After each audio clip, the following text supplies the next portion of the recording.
ॐ शुक्लाम्बरधरं विष्णुं शशिवर्णं चतुर्भुजं प्रसन्नवदनं ध्यायेत् सर्वविघ्नोपशान्तये।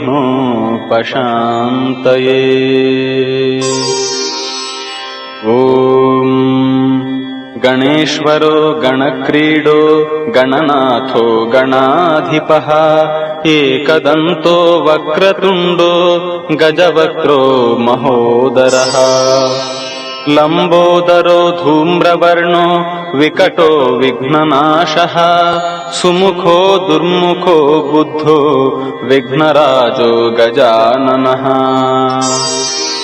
भीमप्रमोद अमोद सुरानन्दो मदोत्कटः हेरम्ब शम्बर शम्भुः